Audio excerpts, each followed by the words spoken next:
പാനൂരിലെ സ്ഫോടനത്തിന്റെ തുടർ വാർത്തയിലേക്ക് പോകണം. അർജുൻ കല്യാട് തയ്യാറാണ്. 7 സ്റ്റീൽ ബോംബുകൾ കൂടി ഇന്ന് അവിടെ കിട്ടിയിട്ടുണ്ട്. അർജുൻ കല്യാട്, സാങ്കേതിക തടസ്സമുണ്ടായതുകൊണ്ട് നമുക്ക് അങ്ങോട്ട് സംസാരിക്കാൻ പറ്റിയിരുന്നില്ല. ഇപ്പൊ എല്ലാം ഓക്കെ ആയോ? ഓക്കെയാണ്.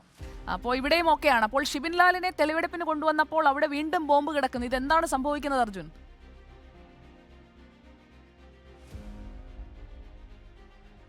സുജി, അതായത് ഇതിൻ്റെ ഭാഗമായി ഇന്ന് ഇവരുടെ അറസ്റ്റ് ഇന്നലെ തന്നെ കസ്റ്റഡിയിൽ എടുത്തിരുന്നു. പക്ഷേ ഇന്നാണ് അറസ്റ്റ് രേഖപ്പെടുത്തിയത്. അതിനുശേഷം ഈ അറസ്റ്റ് രേഖപ്പെടുത്തിയ 3 പേരെയും തെളിവെടുപ്പിനായി കൊണ്ടുപോയ ഘട്ടത്തിലാണ് ഷിബിൻ ലാലിൻ്റെ മൊഴിയിൽ നിന്നും ഇത്തരത്തിൽ ബോംബ് ശേഖരത്തിൻ്റെ വിവരം പോലീസിന് ലഭിക്കുന്നത്. അങ്ങനെ പരിശോധന നടത്തുന്ന ഘട്ടത്തിലാണ് 7 സ്റ്റീൽ ബോംബുകൾ ഈ കഴിഞ്ഞ ദിവസം സ്ഫോടനം നടന്ന വീടിന് സമീപത്ത് തന്നെയായി അധിക ദൂരെയല്ലാതെ 7 സ്റ്റീൽ ബോംബുകൾ പോലീസ് കണ്ടെടുക്കുന്ന ഒരു സാഹചര്യം ഉണ്ടായിട്ടുള്ളത്. അതിന് പുറമെ തന്നെ സ്ഫോടക വസ്തുക്കളും അവിടെ നിന്നും പിടിച്ചെടുത്തിട്ടുണ്ടായിരുന്നു. അതിന് പുറമെ മുള്ളാണി, കുപ്പിച്ചില്ല്, അതുപോലുള്ള വെള്ളാരങ്കല്ല് തുടങ്ങിയിട്ടുള്ള ഈ ബോംബ് നിർമ്മാണത്തിന് ആവശ്യമായിട്ടുള്ള സാമഗ്രികളും അതിൻ്റെ ഭാഗമായി അവിടെ നിന്നും കണ്ടെത്തി എന്നാണ് മനസ്സിലാക്കാൻ വേണ്ടി കഴിയുന്നത്. കൃത്യമായ രീതിയിൽ ഈ മുള്ളാണിയും അതുപോലെ തന്നെ ഈ വെള്ളാരങ്കല്ല് തുടങ്ങിയിട്ടുള്ള ഈ ഇത്തരത്തിലുള്ള വസ്തുക്കൾ ഉപയോഗിക്കുന്നത് ഒരു അക്രമ സംഭവത്തിന് വേണ്ടി ഉപയോഗിക്കുന്ന ബോംബുകളാണ് എന്നാണ് നമുക്ക് മനസ്സിലാക്കാൻ വേണ്ടി കഴിയുന്നത്. ഇത് ബോംബ് ഈ മുള്ളാണിയും അതുപോലെ തന്നെ ഈ കുപ്പിച്ചില്ലുകളും എല്ലാം ചേർത്ത് അങ്ങനെ ഉണ്ടാക്കുന്ന ബോംബുകൾ ഏതെങ്കിലും സ്ഥലത്തേക്ക് അത് ഇടുകയാണെങ്കിൽ, അല്ലെങ്കിൽ ആ സ്ഫോടനം നടക്കുകയാണെങ്കിൽ അവിടെ നിന്നും ഈ കുപ്പിച്ചില്ലുകളും മുള്ളാണികളെല്ലാം ചിതറി അവിടെ ഉണ്ടായിരുന്നവർക്കെല്ലാം അപകടം സംഭവിക്കാനുള്ള സാധ്യതയുണ്ട്. അപ്പോൾ നമുക്ക് കൃത്യമായി മനസ്സിലാക്കാൻ വേണ്ടി കഴിയുന്നത് ഇതൊരു ആസൂത്രിതമായ ഒരു അക്രമത്തിൻ്റെ ഭാഗമായി, അല്ലെങ്കിൽ അക്രമം നടത്തണമെന്നുള്ള ഒരു ഇൻറ്റൻഷൻ്റെ ഭാഗമായി തന്നെയാണ് ഈ ബോംബ് നിർമ്മാണം നടത്തിയത് എന്ന കാര്യമാണ് ഇതിലൂടെയെല്ലാം വ്യക്തമാകുന്നത്.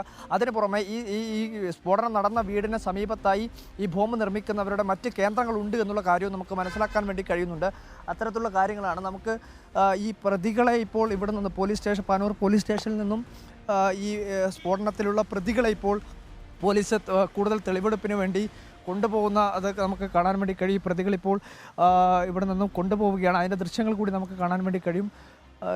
3 പ്രതികളെയാണ്, അല്ലെ 3 പേരെയാണ് അറസ്റ്റ് ചെയ്യുന്ന ഒരു സാഹചര്യം ഉണ്ടായിരുന്നത്. ആ 3 പേരിൽ 3 പേരെയും ഇവിടെ നിന്ന് കൂടുതൽ തെളിവെടുപ്പിനായി കൊണ്ടുപോവുകയാണ്. അരുൺ, അതുൽ, അതുപോലെ തന്നെ അതുലും അരുണും, ഇവർ 3 പേരുമാണ് 3 പേരാണ് പ്രതികളായിട്ടുള്ളവർ. ഇവരെ 3 പേര് ഇവിടെ തെളിവെടുപ്പിന് വേണ്ടി കൊണ്ടുപോകുന്ന ഒരു ദൃശ്യങ്ങളാണ് നമുക്ക് കാണാൻ വേണ്ടി കഴിയുന്നത്. എന്തായാലും അതിശക്തമായ രീതിയിലുള്ള ഒരു അന്വേഷണമാണ് ഇതിൻ്റെ ഭാഗമായി നടക്കുന്നത്. ഇന്നലെ തന്നെ ഇതിൻ്റെ ഭാഗമായിട്ടുള്ള സൂചനകൾ പോലീസിന് ലഭിക്കുകയും ചെയ്തിരുന്നു.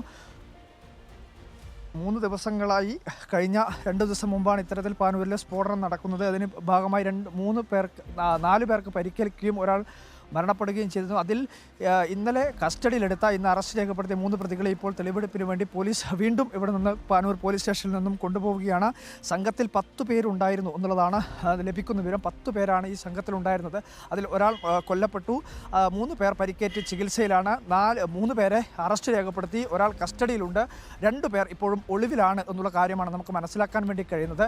എന്തായാലും ശക്തമായ രീതിയിൽ ACPയുടെയും അതുപോലെ തന്നെ സിറ്റി പോലീസ് കമ്മീഷണറുടെയും നേതൃത്വത്തിലുള്ള ശക്തമായിട്ടുള്ള ഒരു അന്വേഷണമാണ് ഇതിൻ്റെ ഭാഗമായി നടന്നിട്ടുള്ളത്. 3 പേരെയും അറസ്റ്റ് രേഖപ്പെടുത്തി കഴിഞ്ഞു. ഈ കസ്റ്റഡിയിലുള്ള സായുജിൻ്റെ അറസ്റ്റ് അല്പസമയത്തിനകം രേഖപ്പെടുത്തുമെന്നാണ് നമുക്ക് മനസ്സിലാക്കാൻ വേണ്ടി കഴിയുന്നത്. എന്തായാലും തെരഞ്ഞെടുപ്പിൻ്റെ ഒരു ഭാഗം കൂടി ആയതുകൊണ്ട് തന്നെ ശക്തമായ രീതിയിലുള്ള നടപടികൾ ഇതിൻ്റെ ഭാഗമായിട്ടുണ്ടാകുമെന്നുള്ള കാര്യമാണ് മനസ്സിലാക്കാനും കഴിയുന്നത്. ശരി, തത്സമയ വിവരങ്ങളാണ് ദൃശ്യങ്ങൾ സഹിതം അർജുൻ കല്യാട് നമുക്കൊപ്പം എത്തിച്ചത്. Thank you Arjun Kalliad for joining with us.